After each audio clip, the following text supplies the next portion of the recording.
ప్రేమలో ఓడిపోయిన వాళ్ళకి దేవుడు ఎందుకు దగ్గరవుతాడో ఎప్పుడైనా ఆలోచించారా?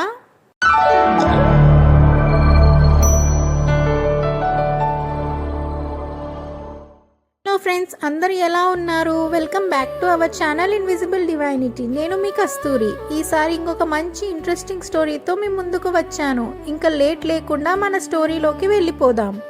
చిన్న పల్లెటూరిలో ఉండే రాముడు. అతని జీవితం చాలా సాధారణంగా ఉండేది. కానీ అతని మనసు మాత్రం దేవుడి మీద అచంచలమైన భక్తితో నిండిపోయింది. ప్రతిరోజు పొద్దున్నే సూర్యోదయం కంటే ముందే లేచి గుడికి వెళ్ళి దీపం వెలిగించడం అతని అలవాటు.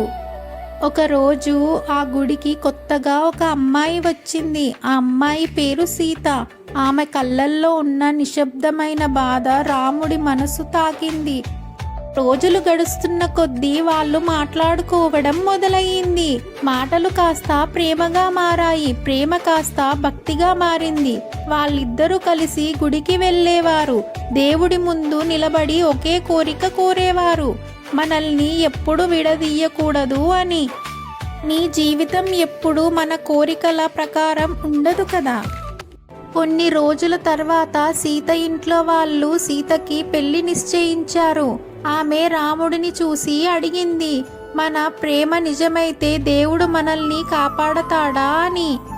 రాముడు నవ్వాడు. కానీ ఆ నవ్వులో ఒక బాధ ఉంది.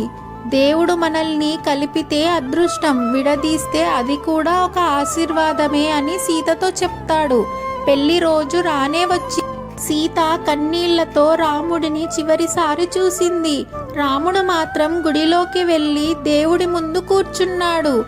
ఆ రోజు నుంచి రాముడు మారిపోయాడు. అతని ప్రేమ పూర్తిగా భక్తిగా మారిపోయింది. అతను దేవుడి సేవలో మునిగిపోయాడు. అలా ఒక ఏడాది గడిచిపోయింది. ఒకరోజు అదే గుడిలోకి ఒక స్త్రీ వచ్చింది. ఆమె కళ్ళల్లో పశ్చాత్తాపం నిండిపోయింది. అది ఎవరో కాదు, సీతే. ఆమె జీవితం సంతోషంగా లేదు. ఆమె మళ్ళీ దేవుడి దగ్గరకు వచ్చింది. రాముడు ఆమెను చూసి ఆశ్చర్యపోలేదు. అతను కేవలం నవ్వాడు. ప్రేమ మనల్ని దేవుడి దగ్గరకు తీసుకువెళ్తుంది సీత.